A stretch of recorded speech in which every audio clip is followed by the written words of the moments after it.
할렐루야. 아멘. 1월 첫 주의 예배가 얼마 안 된 것 같아요.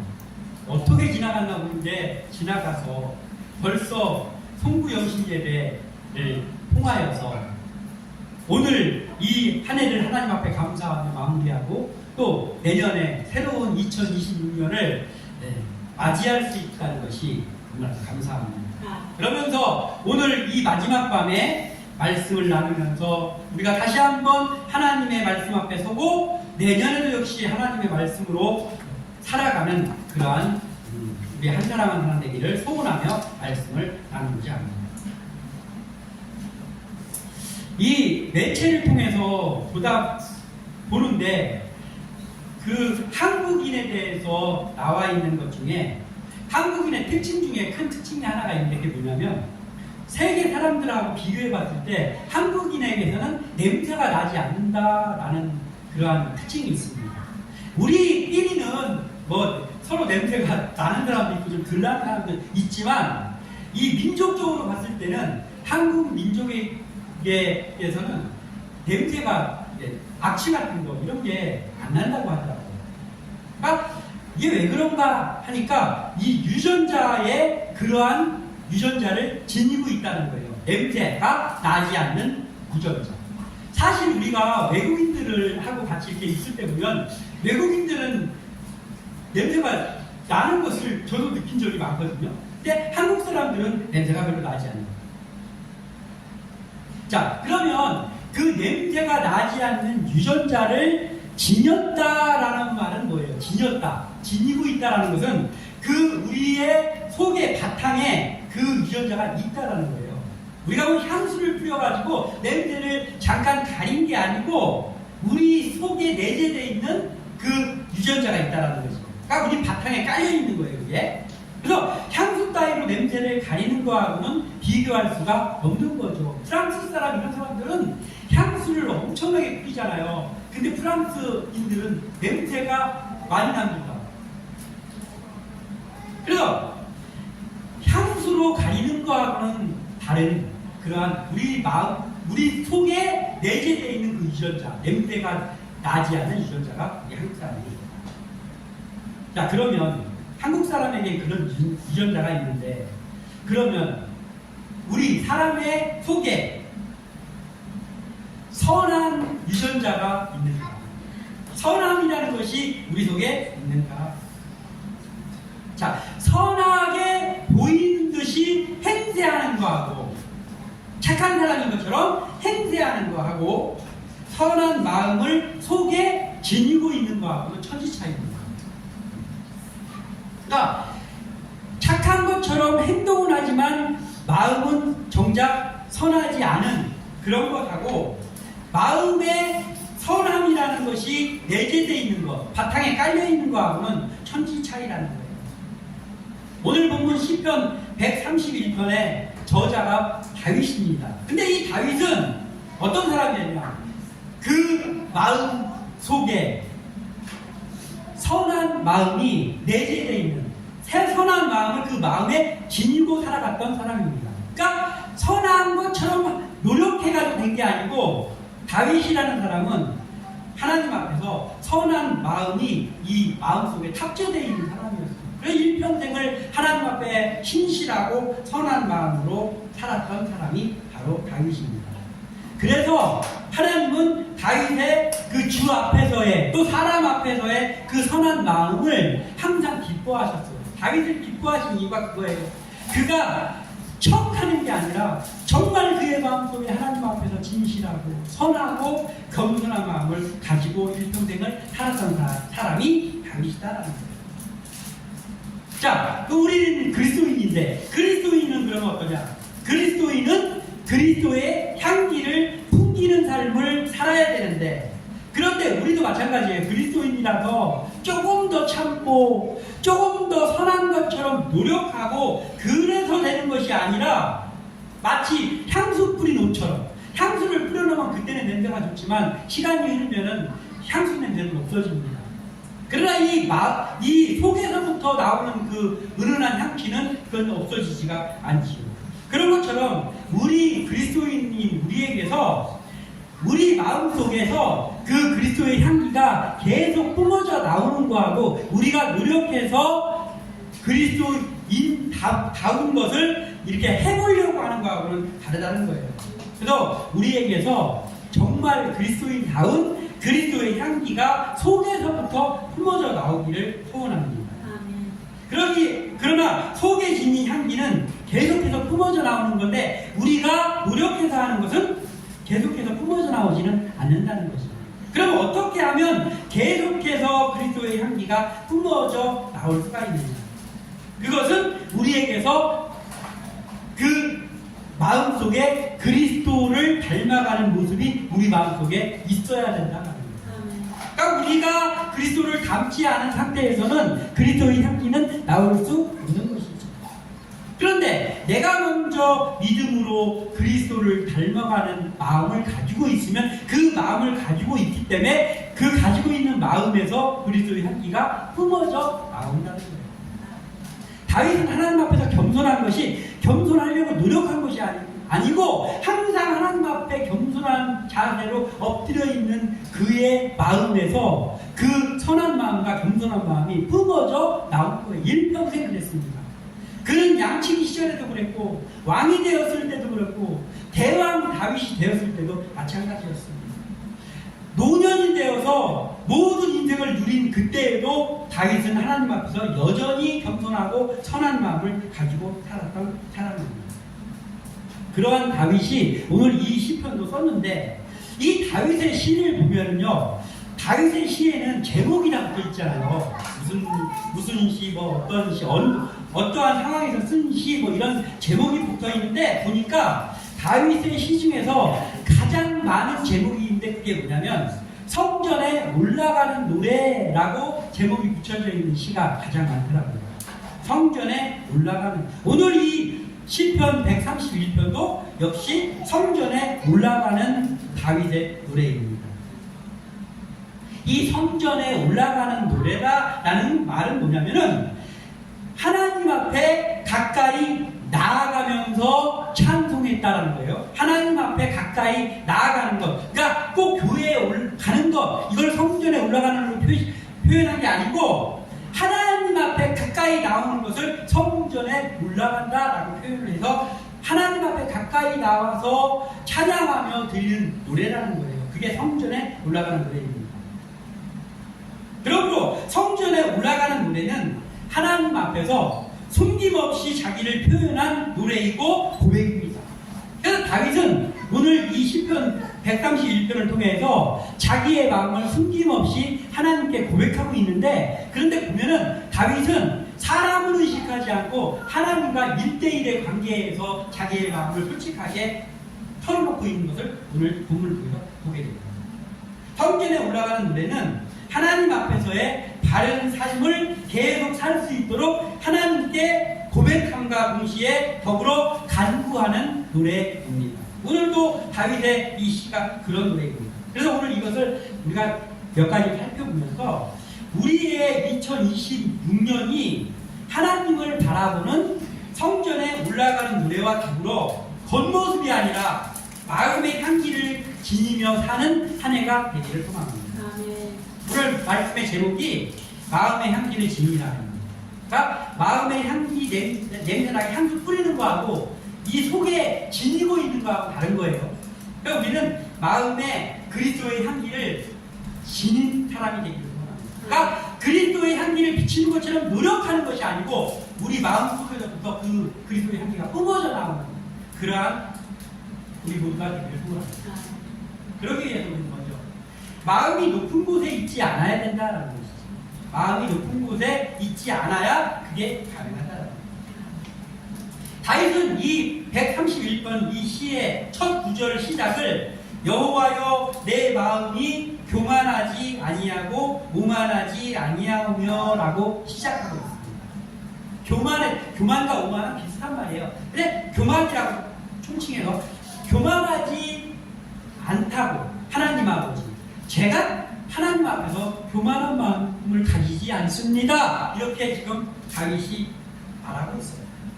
웬만한 사람이 하나님 앞에 그렇게 얘기했다면 네가 교만하지 않은 걸 네 입으로 얘기하냐? 이렇게 얘기할 만도 한데 다윗은 그것을 실천하면서 살았다는 것을 그 말씀을 통해서 알기 때문에 이게 와닿습니다. 하나님, 제가 하나님 앞에서 그만한 마음을 도무지 갖지 않고 있음을 하나님도 아시잖아요. 이렇게 지금 고백하고 있는 거예요. 하나님께 자기가 교만과 오만에서 떠나 있음을 솔직하게 고백하고 있습니다. 자, 그러면 이 교만이라는 말, 교만의 반대말이 뭘까? 그러니 교만의 반대말은 겸손입니다. 교만의 반대말은 겸손입니다. 그러면 겸손하지 못한 마음을 가지고 있다면 그게 그 뭐예요? 교만이에요. 아, 나 교만 안 한대. 나 교만하지 않습니다. 저 교만한 마음 없습니다. 뭐 잘난 체 하려는 마음 없습니다. 그렇게 말할 수 있죠. 누구나 그렇게 말할 수 있지만은 그런데 겸손함이 없어 도무지 그 사람에게서 겸손함이라는 걸 찾아볼 수 없다라고 하면 이미 그 사람은 교만한 거예요. 사람이 교만에 빠지게 되면 여러 가지 현상이 나타나지만 그 중에서 가장 먼저 나타나는 점이 있는데 그게 뭐냐면 자기를 과대평가하는 마음이 돼요. 자기를 과대평가.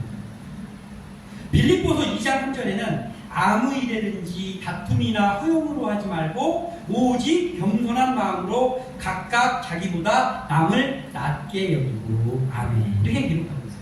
남을 낮게 여기고, 남을 나보다 낮게 여기고, 낮게 여기는 게 아니고 낮게 여기고 이렇게 기록하고 있습니다. 즉, 이 남을 나보다 낮게 여기는 말을 하면서 그 앞에 뭐냐면 오직 겸손한 마음으로라고 하고 있습니다.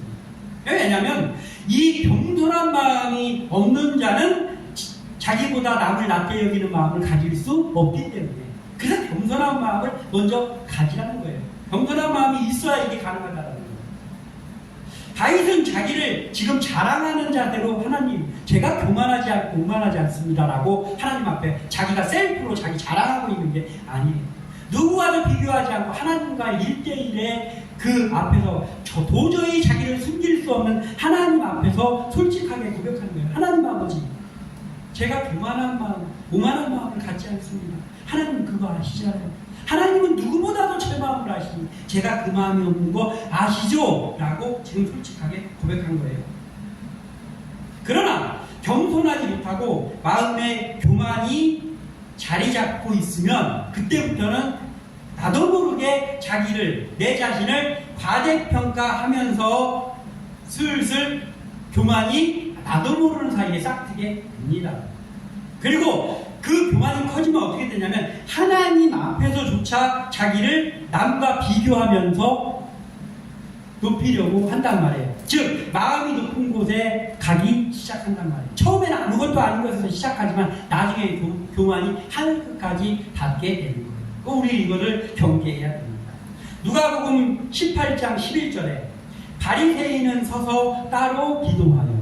자, 따로 뭘 한 게 아니고 바리새인은 지금 뭐 했어요? 하나님 앞에 기도하고 있습니다. 하나님 앞에서 얘기하는 거예요. 근데 어떻게 얘기했냐? 바리새인은 서서 따로 기도하여 이르되 하나님이여, 나는 다른 사람들 곧 토색 불의 가늠하는 자들과 같지 아니하고, 그 옆에서 기도하고 있어요. 한 사람이 엎드려가지고 세리와도 같지 아니함을 감사하나이다. 다윗하고 달라요. 자기를 하나님 앞에서 기도하는데 자기를 남하고 비교하면서 남은 형편없지만 나는 다릅니다라고 자기를 높이고 있습니다.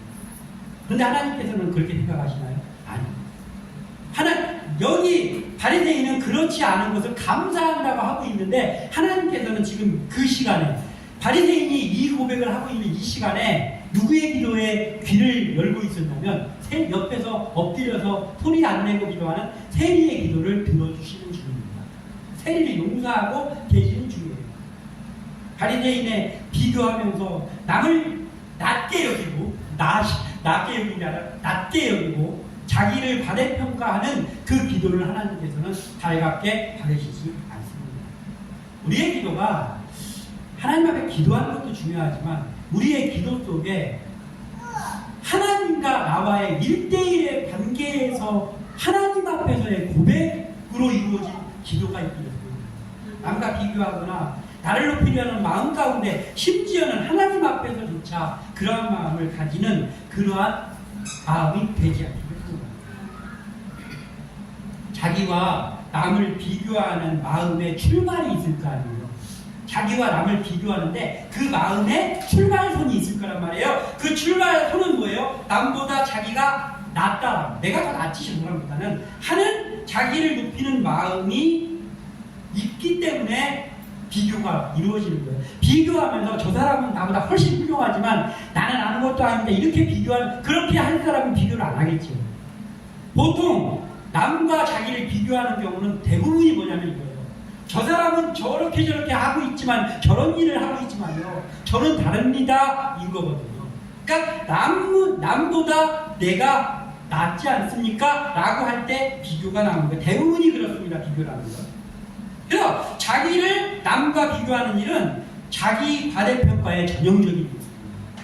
우리는 2026년을 살아가면서 남이 무엇을 하든지 그런 것에 비교하지도 말고 비교할 마음도 갖지 않기를 바랍니다.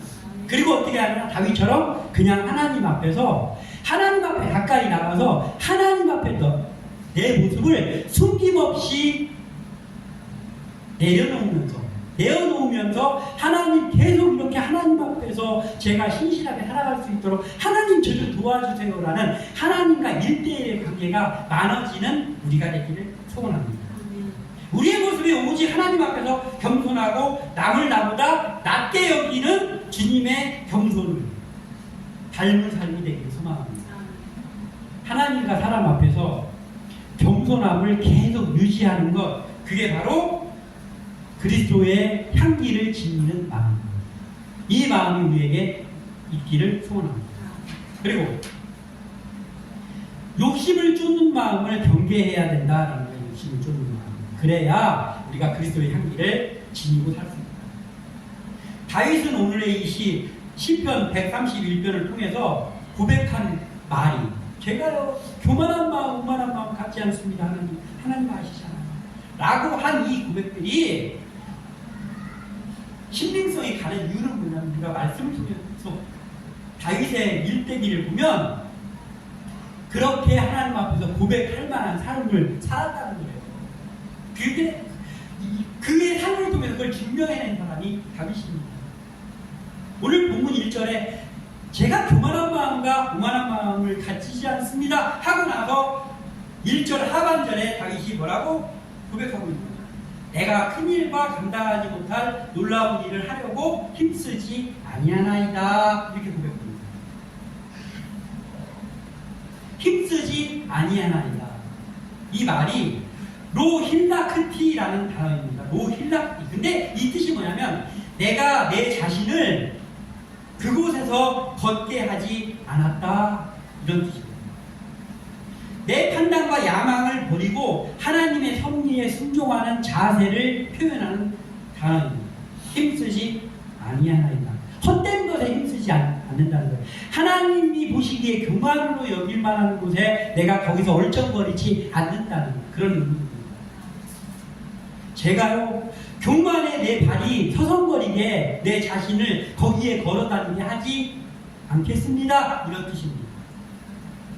다윗은 그것을 삶으로 증명한 사람인데 우리가 접하는 내용들이 있잖아요. 다윗은 옳지 않은 사람 한 사람을 알고 있었잖아요. 그게 누구예요? 제사장이 안 오니까 막 자기가 제사 지내버리고 하는 그 자기 장인어른 사울이 잘못된 사람이라는 걸 다윗도 알았어요. 다윗이 영안이 열려있으니까 다른 사람은 못 느낄지 몰라도 다윗은 느껴요. 우리 사울 왕이 잘못됐다. 지금 하나님 앞에서 잘못됐다라는 걸 알았어요. 그럼에도 불구하고 다윗은 자기가 알아서 사울은 어차피 잘못됐으니까 하고 무슨 어떤 일을 하지 않았어요. 자기의 욕심을 채우는 일을 하지 않았어요. 사울은 했지만 자기 욕심을 채우는 일, 제사는 자기가 먼저 알아서 지내고, 그리고 하나님이 다 멸하라고 했는데도 자기가 알아서 제사 지낸다고 좋은 것들 남겨놓고 그걸 사울은 했습니다. 그러나 하나님 앞에 겸손함을 엎드린 다윗은 어떻게 했느냐? 사울이 잘못됐다는 걸 알았지만 그 어떤 일도 자기가 알아서 하지 않았다는 거예요. 하나님의 질서에 따라서 합니다. 그래서 하나님이 하실 때까지 철저하게 하나님의 질서 가운데에 행한 사람이 다윗입니다. 다윗에게 있어서는 그 하나님의 질서를 따라가는 일이 쉽지 않았어요. 왜냐하면 자기 목숨이 경각에 달린 일이었거든요. 그럼에도 불구하고 사울 앞에 서야 될 때, 공식적으로 서야 될 때는 피하지 않고 그 자리에 나갔습니다. 그리고 사울을 자기가 손대지 않았습니다. 그 다윗의 부하들은 기회입니다. 이번이 기회입니다. 제가 가서 저 사울을 2번 칼로 칠 필요도 없습니다. 제가 한 방에 죽여버리겠습니다. 라고 했잖아요. 그때도 다윗은 하나님이 기름 부어 하나님의 세운 왕을 내가 손댈 수 없다. 라고 했던 사람이에요. 하나님의 질서를 지켰던 사람이 다윗입니다. 결코 자기 욕심을 조금도 죽는 마음이 없는 다윗이 삶을 통해서 그걸 증명합니다. 그리고 하나님 앞에서도 그랬죠. 하나님이 성전을 짓고자 하는 다윗의 그 손을 잡지 않으실 때, 네 아들 솔로몬이 할까? 라고 할 때도 손을 달지 않는 거예요. 예, 하나님이 그렇다면 그게 맞습니다. 저는 하나님의 뜻에 따르겠습니다. 라고 하나님과의 질서를 지켰어요. 하나님의 질서를 철저하게 지켰고, 순종했고, 그리고 사람 간에서도 하나님의 질서 가운데 세워져 있는 사람이 아무리 잘못했다 해도 자기 손으로 손을 대지 않는 철저하게 하나님의 뜻에 따르는, 자기 욕심을 따르지 않고 하나님의 뜻을 따르는 그 삶을 살아냈던 사람이 바로 다윗입니다. 그래서 다윗이 훌륭한 거예요. 욕심이라는 게 사실요, 처음부터 큰 욕심이 생기진 않습니다. 욕심이 보면은요, 보통 대부분의 욕심들은요, 맨 처음에는 작은 욕심부터 시작해요. 그래도 괜찮을까? 내가 한번 해볼까? 여기부터 시작해요. 처음부터 막 거창한 욕심으로 시작되지 않아요. 대부분의 욕심은 다 그렇습니다. 작은 것부터 시작해요. 그거 내가 해도 되는 거야? 그래? 해도 되나? 망설이야. 그럼 한번 해볼까? 라고 하다가 욕심이 계속해서 커요. 어디까지 욕심이라는 게 생기기 시작하면 작은 욕심부터 시작해서 어디까지 욕심이 크냐면요, 자기를 통째로 삼켜버릴 때까지 욕심이 커요. 그리고 자기를 통째로 삼켜버릴 욕심이 자기 마음에 있을 그때에는 자기가 욕심에 사로잡혀 있다는 걸 자기 자신이 몰라요. 그래서 우리 욕심을 쫓는 마음을 처음부터 경계하는 것이 중요하다. 욕심은 마음에 있던 향기를 부패시켜가지고 악취로 바꾸는 놀라운 능력이 있는 게 욕심이라는 거예요. 남자들은 다 대부분 남자들은 다 좋아하는 것도 저도 좋아합니다. 지금도 가끔 가다가 볼 때가 있어요. 이렇게 짤로 볼 때가 있는 게 있어요. 그게 뭐냐면, 굉장히 오래전에 20년도 넘었는데 야인시대라는 드라마가 있습니다. 남자들은 대부분 좋아해요. 야인시대. 그 야인시대에 보면은 한 인물이 있는데요, 이마수라는 사람이 있습니다. 실제로 있었던 사람이 이마수. 근데 이 이마수라는 사람이 일자부식에 깡패였어요. 깡패. 일자부식에 깡패였는데, 깡패로 하다가 점점 자리가 올라가서 그 자기 조직의 2인자가 되고, 그러면서 그때나 지금 정치하고 그 주먹하고 경제하고 다 한통속이 돼가지고 놀아나는 시대였습니다. 그래가지고 굳은 일은 그 깡패들도 동원해가지고 그 정치인들이 시키고 이렇게 했단 말이에요. 그래서 그 정치를 등에 업고 이마수라는 사람이 올라가다가 나중에 그렇게 부추기는 거예요. 어떤 사람들이 당신 영화도 잘 만들고 지금 대통령도 당신을 좋게 생각하고 있으니까 당신이 이렇게 지금처럼만 정부에 잘 협조하고 이렇게 가면 당신 높은 자리에 오를 수 있습니다.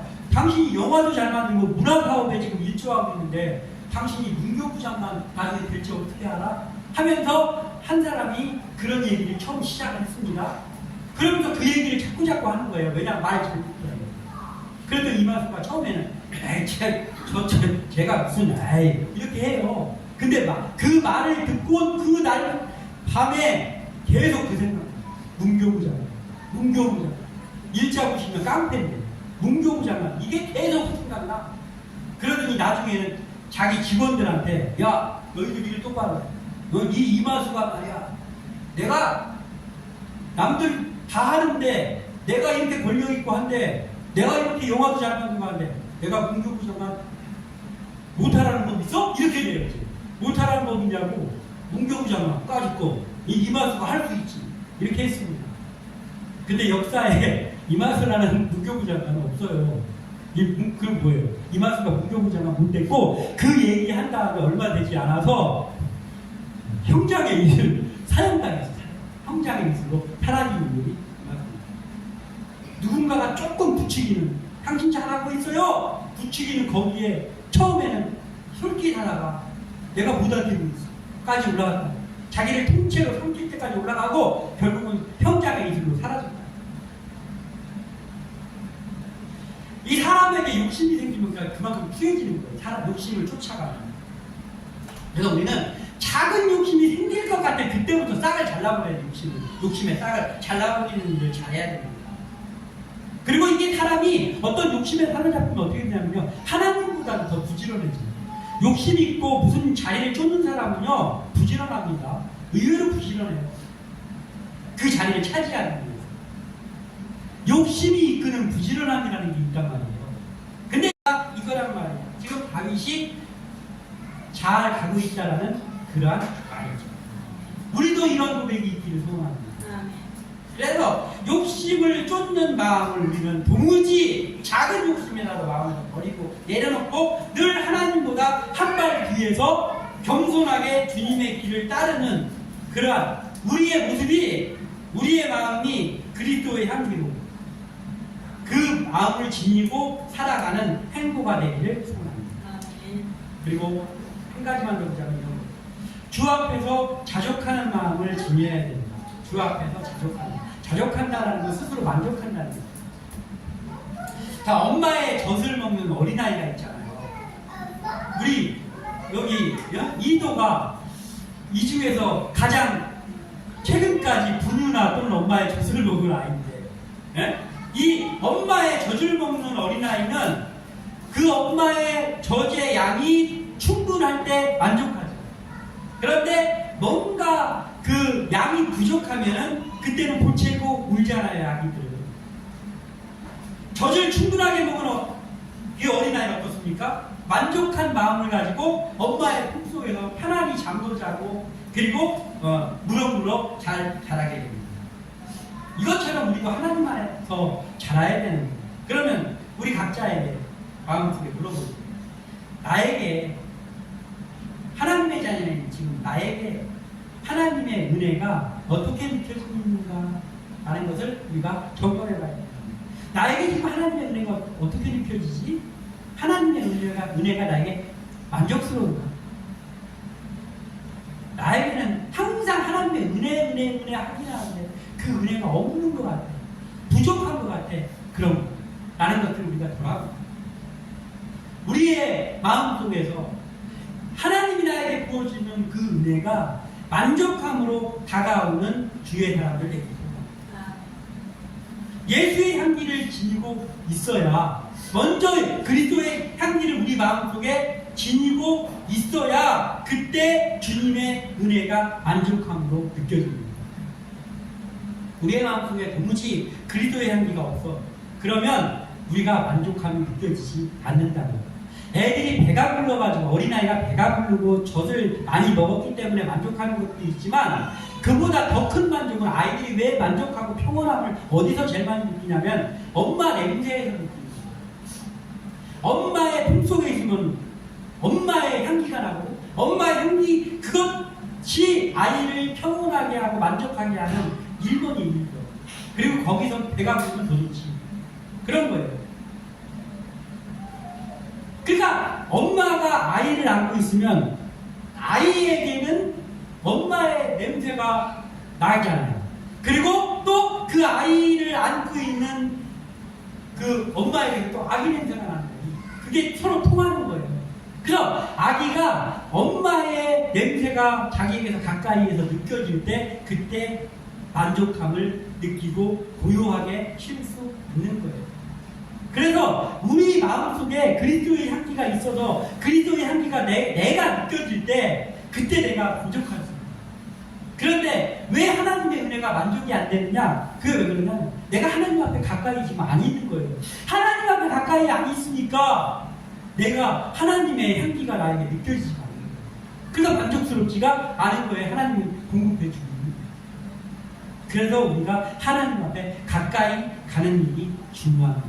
하나님 앞에 자꾸 가까이 갈 때 하나님의 향기가 하나님의 품속에 그 향기가 나는 거예요.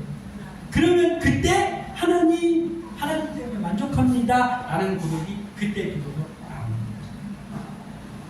우리가 온전히 하나님 앞에 있으므로 우리 마음에 그리스도의 향기를 지니게 돼요. 왜냐하면 하나님 앞에 있으면 하나님 품속에 있으니까 그러니까 우리 몸에 그리스도의 향기가 하나님의 향기가 배어나는 거예요. 그래서 그 하나님의 향기로 우리의 마음이 채워지면 우리의 그 악취 같은 거, 사람 냄새, 죄악의 냄새가 물러가고 그리스도의 향기가 우리에게도 나는 거예요. 그리고 그 향기가 다른 사람에게까지도 영향을 주게 된다는 거예요. 그때 우리가 그리스도의 향기가 나는 그러한 그리스도인이 됐습니다. 그래야 그리스도인답게 다른 사람에게 선한 영향력을 바라면서 살아갈 수 있게 됩니다. 그래서 우리가 2026년에는 좀 더 하나님 앞에 가까이 나가서 마치 어미 품에 안겨있는 아이처럼 계속해서 하나님 앞에 있게 됩니다. 그래서 하나님의 향기가 나에게서 나고 그리스도의 향기가 나에게서 나고 그래서 내가 그 그리스도의 향기로 인해서 만족을 느낍니다. 그리고 그 만족한 가운데 사역을 할 때 하나님의 일을 해나갈 때 하나님께는 영광이 되고 그리고 사람들에게는 선한 영향력을 미치는 그러한 한 해가 되기를 소원합니다. 아무쪼록 2025년을 마치고 2026년을 시작하며 말씀을 나누는 우리가 주님의 품에 깊이 파고드는 삶을 통해서 마음의 주님의 향기를 지니고 세상에 선한 영향력을 끼치는 삶이 되기를 주님의 이름으로 소망합니다. 기도합니다.